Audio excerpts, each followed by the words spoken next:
Surah Al-Baqarah ayat 121. A'udzu billahi minasyaitonir rajim. Bismillahirrahmanirrahim.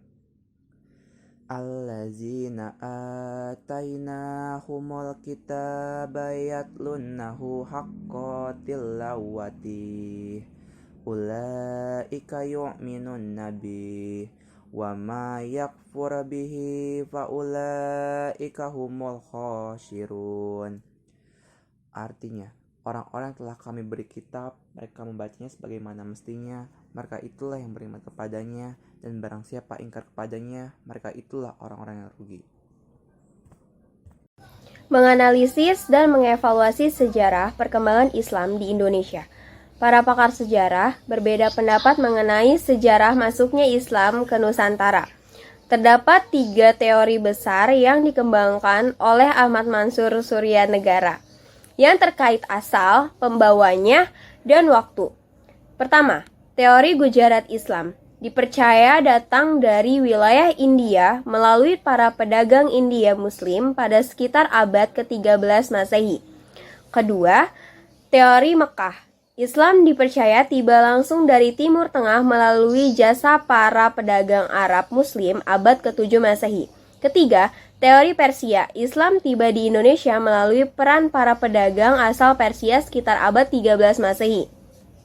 Secara ilmiah, teori Mekah yang menyatakan Islam masuk ke Nusantara lebih awal. Beberapa bukti yang mendukung teori Mekah. Pertama, menurut sejumlah pakar, jauh sebelum Nabi Muhammad SAW menerima wahyu telah terjadi kontak dagang antara para pedagang Cina, Nusantara, dan Arab. Kedua, Peter Bellwood, Reader in Archaeology di Australia National University menemukan bukti yang menunjukkan bahwa sebelum abad ke-5 Masehi, perdagangan telah berkembang menghubungkan kepulauan Nusantara dan Cina. 3. Adanya jalur perdagangan utama dari Nusantara, terutama Sumatera dan Jawa dengan Cina. Keempat, ditemukannya perkampungan Arab Muslim di Barus pada abad ke-1 Hijriah atau 7 Masehi. Selaras dengan zamannya, umat Islam belum memiliki mushaf Al-Quran, maka cara berdoa dan beribadah lainnya diyakini berdasarkan ingatan para pedagang Arab Islam atau para hufaz penghafal Al-Quran. Kelima, berdasarkan buku Nushbatudar karya Adi Maski, Barus juga dikenal sebagai daerah awal masuknya agama Islam abad 7 Masehi. Keenam, sebuah makam kuno di kompleks pemakaman Mahligai, Barus bertuliskan Syekh Rukunuddin, wafat tahun 672 Masehi.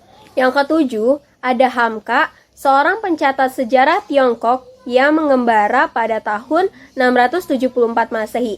Kedelapan, sejarawan T.W. Arnold dalam karyanya The Preaching of Islam 1968 menguatkan teori ini. 9. Barus telah menjadi sebuah perkampungan multi etnis dan berbagai suku bangsa. Ke-10, hasil kunjungan duta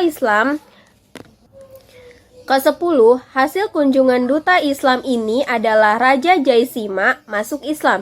Ke-11, dalam seminar nasional, para ahli menyimpulkan bahwa Islam masuk ke Indonesia pada abad 1 Hijriah atau 7 Masehi dan langsung dari tanah Arab. Ke-12, ditemukannya makam Fatimah binti Maimun di Leran Gresik abad ke-11 Masehi. C. Strategi dakwah Islam di Nusantara. Salah satu arti strategi yang dimuat dalam Kamus Besar Bahasa Indonesia adalah rencana yang cermat mengenai kegiatan untuk mencapai sasaran khusus. Dalam konteks dakwah Islam, strategi dakwah yang dimaksud adalah kegiatan-kegiatan yang dilakukan oleh para mubalik yang membawa misi Islam di dalamnya. Yang pertama ada perdagangan. Pada tahap awal, saluran yang dipergunakan dalam proses Islamisasi di Indonesia adalah perdagangan. Hal itu dapat diketahui bahwa melalui adanya kesibukan lalu lintas perdagangan pada abad ke-7 Masehi hingga abad ke-16 Masehi. Aktivitas perdagangan ini banyak melibatkan bangsa-bangsa dunia, termasuk bangsa Arab, Persia, India, Cina, dan sebagainya. Mereka turut ambil bagian dalam perdagangan di negeri-negeri Barat, Tenggara, dan Timur benua Asia. Saluran Islamisasi melalui jalur perdagangan ini sangat menguntungkan karena para raja dan bangsawan turut serta dalam aktivitas perdagangan tersebut. Bahkan mereka menjadi pemilik kapal dan saham perdagangan tersebut. Fakta sejarah ini dapat diketahui bahwa berdasarkan data dan informasi penting yang dicatat oleh Tome Pires, bahwa para pedagang muslim banyak yang bermukim di pesisir Pulau Jawa dan yang ketika itu penduduknya masih kafir. Beberapa tempat para penguasa Jawa yang menjabat sebagai Bupati Majapahit yang ditempatkan di pesisir Pulau Jawa banyak yang masuk Islam.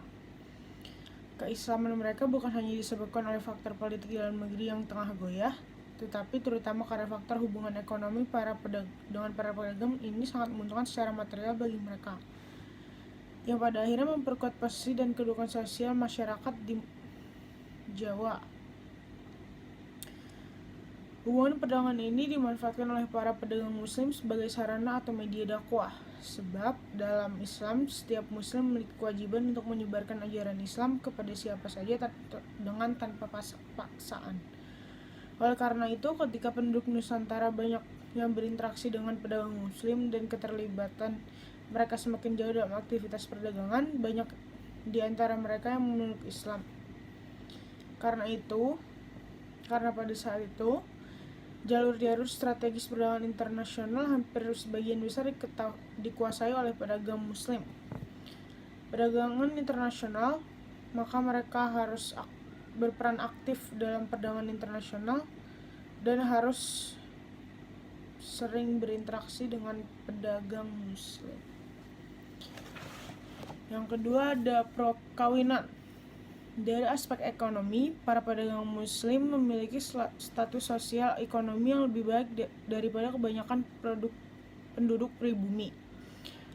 Hal ini menyebabkan bahwa penduduk pribumi, terutama para wanita, yang tertarik untuk menjadi istri-istri para saudagar muslim. Hanya saja ada ketentuan hukum Islam bahwa para wanita yang akan dinikahi harus diislamkan terlebih dahulu.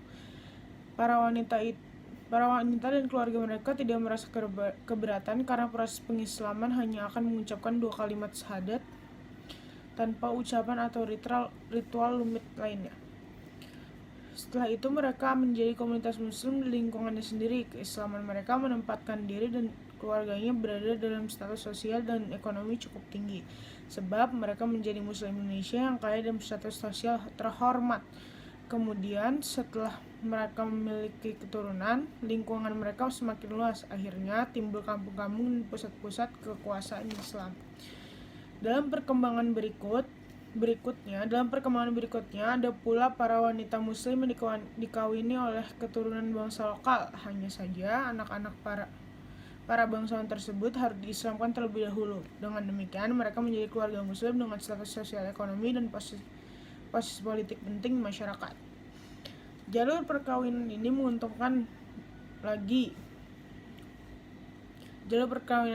menguntungkan lagi apabila terjadi antara saudagar muslim dengan anak bangsawan atau anak raja atau anak adipati. Karena raja, adipati atau bangsawan itu memiliki posisi penting dalam masyarakatnya sehingga mempercepat proses islamisasi. Beberapa contoh yang dapat dikemukakan di sini adalah perkawinan antara Raden Ahmad atau Sunan Ngampel dengan Nyai Manila, antara Sunan Gunung Jati dengan Putri Kawunganten, Brawijaya dengan Putri Campa, orang tua Raden Patah, Raja Kerajaan Islam Demak, dan lain-lain. Yang ketiga ada pendidikan. Proses islamisasi Indonesia juga dilakukan melalui media pendidikan. Para ulama yang banyak mendirikan lembaga pendidikan Islam berupa pesantren. Pada lembaga inilah para ulama memberikan pengajaran ilmu keislaman melalui berbagai pendekatan sampai kemudian para santri mampu menyerap pengetahuan keagamaan dengan baik. Setelah mereka dianggap mampu, mereka kembali ke kampung halaman untuk mengembangkan agama Islam dan membuka lembaga yang sama. Dengan demikian, semakin hari lembaga pendidikan pesantren mengalami perkembangan, baik dari segi jumlah maupun mutunya. Lembaga pendidikan Islam ini tidak membedakan status sosial dan kelas. Siapa saja yang berkeinginan untuk mempelajari atau memperdalam pengetahuan Islam diperbolehkan memasuki lembaga pendidikan ini. Dan kemudian pesantren dan ulamanya telah memainkan peran yang cukup penting dalam proses pencerdasan kehidupan masyarakat, sehingga banyak masyarakat yang kemudian tertarik memeluk Islam. Di antara lembaga pendidikan pesantren yang tumbuh pada masa awal Islam di Jawa, ada pesantren yang didirikan oleh Raden Rahmat di Ampel Denta. Kemudian pesantren Giri yang didirikan oleh Sunan Giri, popularitasnya melampaui batas Pulau Jawa hingga ke Maluku. Masyarakat yang mendiami Pulau Maluku, terutama Hitu, banyak yang berdatangan ke pesantren Sunan Giri untuk belajar ilmu agama Islam. Bahkan Sunan Giri dan para ulama lainnya pernah diundang ke Maluku untuk memberikan pelajaran agama Islam. Banyak di antara mereka yang menjadi khatib, muazin, hakim, atau qadli dalam masyarakat Maluku dengan memperoleh imbangan cengkeh.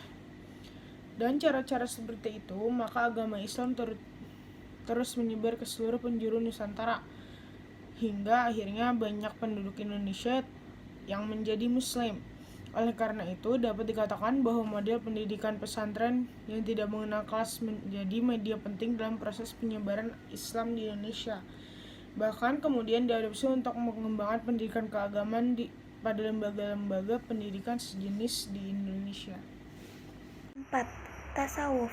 Salah satu sifat khas dari ajaran ini adalah akomodasi terhadap budaya lokal, sehingga menyebabkan banyak masyarakat Indonesia yang tertarik menerima ajaran tersebut. Pada umumnya, para pengajar tasawuf atau para sufi adalah guru-guru pengembara. Dengan sukarela mereka menghayati kemiskinan, juga seringkali berhubungan dengan perdagangan. Mereka mengajarkan teosofi yang telah bercampur dengan ajaran yang sudah dikenal luas masyarakat Indonesia. Dengan tasawuf, bentuk Islam yang diajarkan kepada para pendukung pribumi mempunyai persamaan dengan alam pikiran mereka yang sebelumnya memeluk agama Hindu, sehingga ajaran Islam dengan mudah diterima mereka. Di antara para sufi yang memberikan ajaran yang mengandung persamaan dengan alam pikiran Indonesia pra-Islam adalah Hamzah Fansuri di Aceh, Syekh Lemah Abang, dan Sunan Panggung di Jawa. Ajaran mistik seperti ini terus dianut bahkan hingga kini. 5. Saluran Islamisasi melalui kesenian yang paling terkenal adalah melalui pertunjukan wayang. Seperti diketahui bahwa Sunan Kalijaga adalah tokoh yang paling mahir dalam mementaskan wayang. Dia tidak pernah meminta upah materi dalam setiap pertunjukan yang dilakukannya. Sunan Kalijaga hanya meminta kepada para penonton untuk mengikutinya mengucapkan 2 kalimat syahadat. Selain wayang, media yang dipergunakan dalam penyebaran Islam di Indonesia adalah seni bangunan, seni pahat atau seni ukir, seni musik, dan seni sastra. 6. Politik. Di Maluku dan Sulawesi Selatan, kebanyakan rakyat masuk Islam setelah rajanya masuk Islam terlebih dahulu. Pengaruh politik raja sangat membantu persebarannya di Islam di wilayah ini. Jalur politik juga ditempuh ketika kerajaan Islam menaklukkan kerajaan non-Islam baik di Sumatera, Jawa, maupun Indonesia bagian timur. Pengembangan dakwah Islam di Nusantara. Pada sebab-sebab masuknya agama Islam ke Nusantara sudah kita ketahui adanya beberapa teori.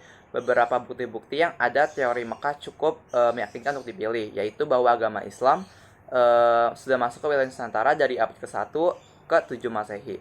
Namun, saat itu perkembangan masih belum pesat dan meluas. Pada abad-abad selanjutnya, yaitu baru terjadi perkembangan lebih pesat, terutama setelah abad ke-7 ke 13 Masehi. Selanjutnya akan saya jelaskan lebih jelasnya. Pertama, perkembangan Islam di Sumatera. Tempat mula-mula masuknya Islam di Pulau Sumatera adalah pantai barat Sumatera. Dari sana berkembang ke daerah-daerah lainnya. Pada umumnya, buku-buku sejarah menyebutkan perkembangan agama Islam bermula dari Pasai, yaitu di Aceh Utara. Orang-orang yang menyebarkan Islam di daerah ini adalah Abdullah Arif. Ia seorang mubalik dari Arab dengan misi penyebarannya dengan berdakwah dan berdagang. Dengan kesopanan dan keramahan orang Arab yang berdakwah itu,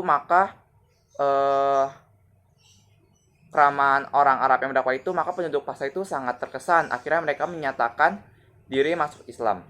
Bahkan raja dan pemimpin negeri itu setelah melihat keramahan, kesopanan, ia pun masuk Islam pula.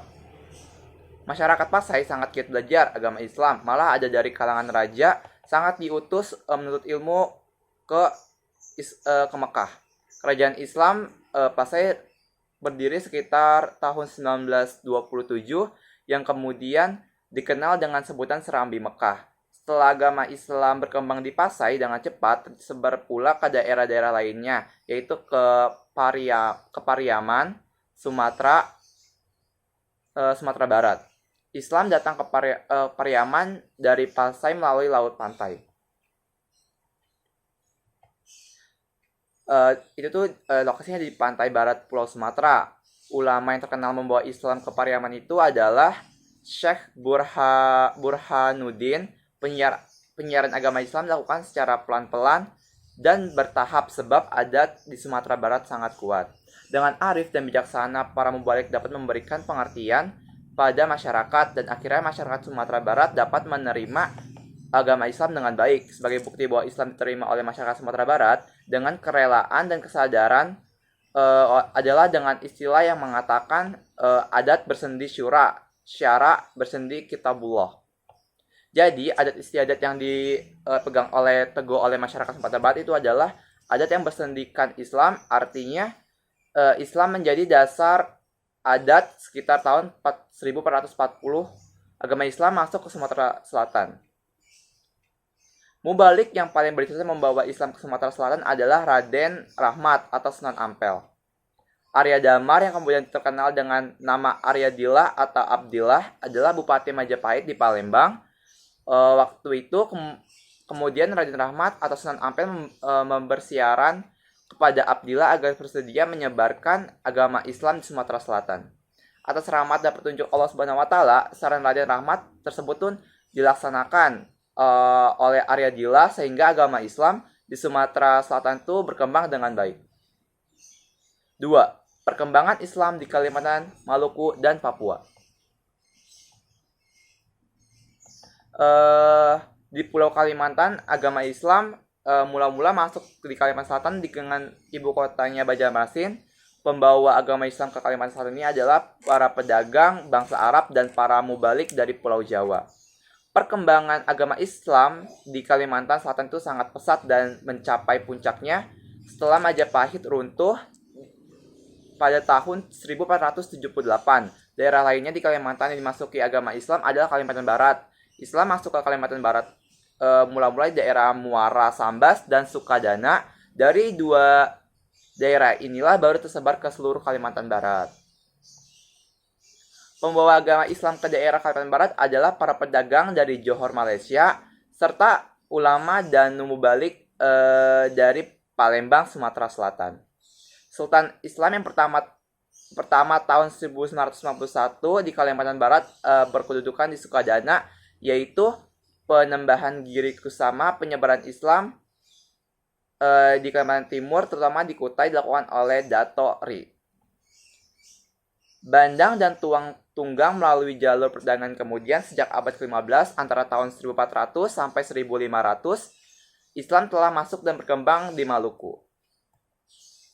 Pedagang yang beragama Islam dan para ulama atau mubalih banyak yang datang ke Maluku sambil menyiarkan agama Islam. Daerah-daerah yang mula-mula dimasuki Islam di Maluku adalah Ternate, Tidore, Bakau, dan Jailolo. Raja-raja yang memerintah daerah tersebut berasal dari satu keturunan yang semuanya menyokong perkembangan Islam di Maluku. Perkembangan agama Islam di Papua berjalan agak lambat. Islam masuk ke Irian terutama karena pengaruh raja-raja Maluku, para pedagang yang beragama Islam, dan ulama atau mubalik dari Maluku Maluku. Daerah-daerah yang mula-mula masuk ke Islam di Papua adalah Misol, Salawati, Pulau Waigeo, dan Pulau Gebi. 3. Perkembangan Islam di Sulawesi. Pada abad ke-16, Islam telah masuk ke Sulawesi yang dibawa oleh Dato' R.I. Bandang dari Sumatera Barat. Daerah-daerah yang mula-mula dimasuki Islam di Sulawesi adalah Goa, sebuah kerajaan di Sulawesi Selatan.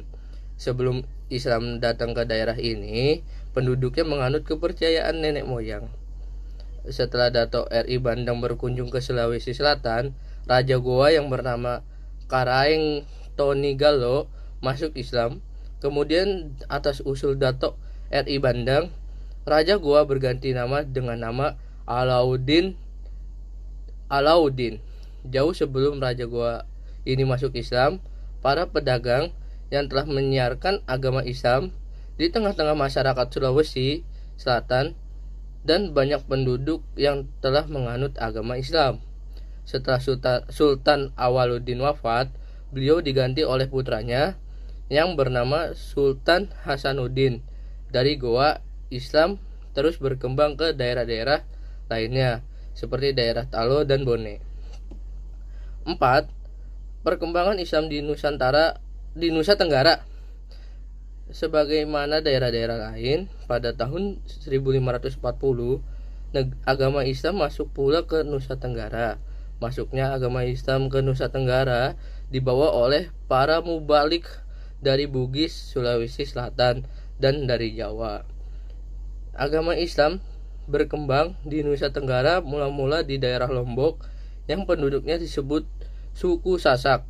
Dari daerah Lombok secara pelan-pelan selanjutnya tersebar pula ke daerah-daerah Sumbawa dan Flores.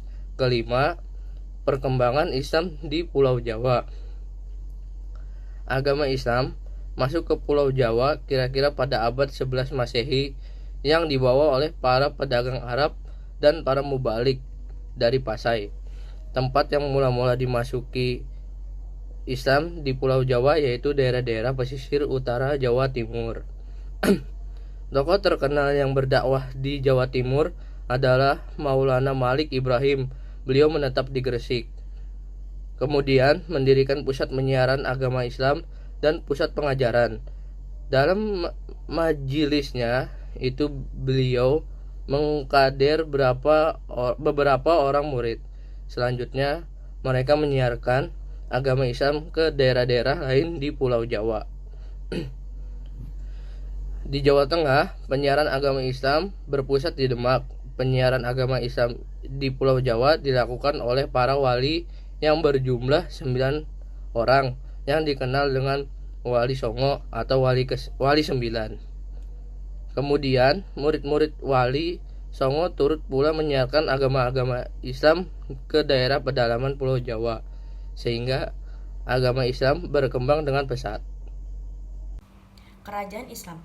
Jika kita berpegang kepada teori Mekah yang mengatakan Islam masuk ke Nusantara sejak abad ke-7 Masehi, maka kerajaan Islam pertama bukan lagi Samudra Pasai, tetapi kerajaan Jempa yang berdiri sejak abad ke-8 Masehi, yang disusul oleh kerajaan Perlak di abad ke-9, baru kemudian kerajaan Samudra Pasai. Tetapi kerajaan Jempa dan Perlak bukan kerajaan terkenal dan besar. Berikut ini adalah beberapa kerajaan Islam yang terkenal di Nusantara. Yang pertama, Samudra Pasai. Samudra Pasai adalah kerajaan Islam yang dipandang sebagai kerajaan Islam pertama di Indonesia. Akan tetapi, jika dikaitkan dengan kedua kerajaan sebelumnya, maka kerajaan Samudra Pasai adalah kelanjutan dari kerajaan Perlak.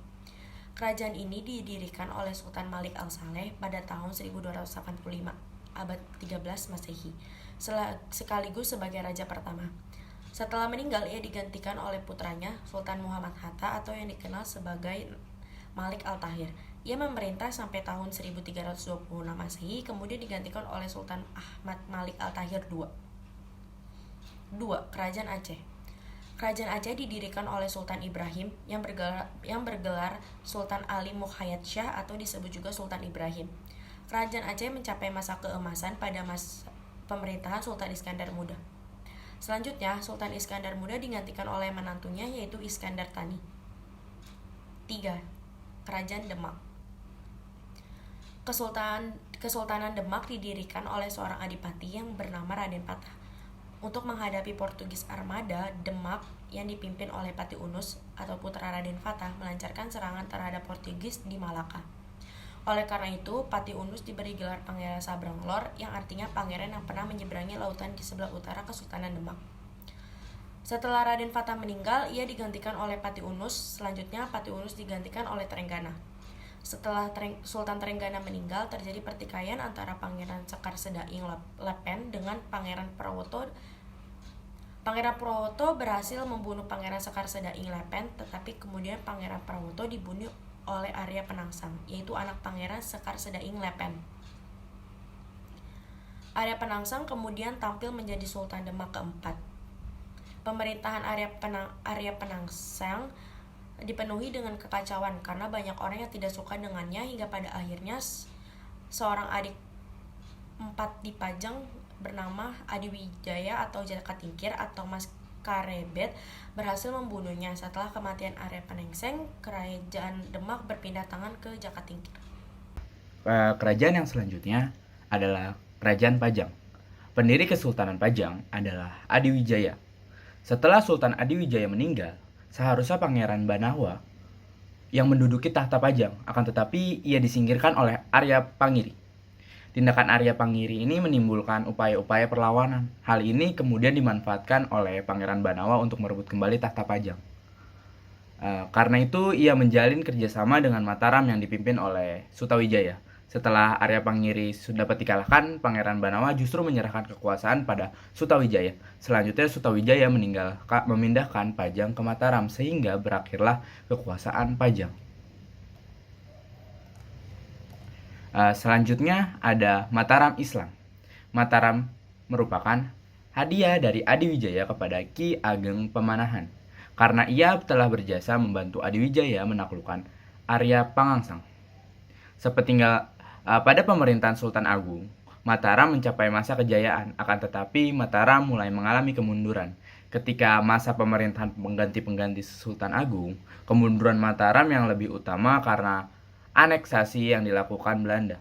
Setelah terjadinya perjanjian Giati, Kerajaan Mataram dipecah menjadi 2 bagian, Kerajaan Surakarta dan Kerajaan Yogyakarta. Lebih dari itu, dengan adanya perjanjian Salatiga, Kerajaan Surakarta terpecah lagi menjadi 2, yaitu Mangkunegaran dan Pakualam. Kerajaan yang selanjutnya adalah Kesultanan Cirebon. Kesultanan Cirebon didirikan oleh Syarif Hidayatullah atau Sunan Gunung Jati. Dengan bantuan Fatahillah, Kesultanan Cirebon dapat meluaskan kekuasaannya meliputi Jayakarta dan Pajajaran. Kemenangan Fatahillah membuat Sunan Gunung Jati tertarik dan menjodohkan Fatahillah dengan Ratu Wulung Ayu. Ketika Sunan Gunung Jati menua, Kesultanan Cirebon dicerahkan kepada putranya Pangeran Muhammad Arifin dengan gelar Pangeran Pasarean. Sepeninggal Pangeran Pasarean, kedudukan Sultan diserahkan kepada Pangeran Sabakingking atau yang bergelar Sultan Maulana Hasanuddin.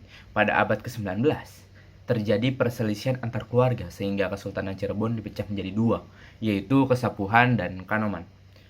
Yang ketujuh ada Banten. Daerah Banten diislamkan oleh Sunan Gunung Jati. Pemerintahan saat itu dipegang oleh Sultan Maulana Hasanuddin. Setelah Sultan Maulana Hasanuddin meninggal dunia, beliau digantikan oleh putranya yaitu Maulana Yusuf. Kesultanan Banten mencapai masa kejayaan atau masa keemasan pada masa Sultan Agung Tirtayasa. Akhir dari pemerintahan Sultan Agung Tirtayasa ditandai dengan persengketaan dengan putranya yaitu Sultan Haji yang bersekongkol dengan Belanda. Lalu yang ke-8 ada Makassar. Pada abad ke-16 di Sulawesi Selatan terdapat 2 kerajaan yaitu Goa dan Talo.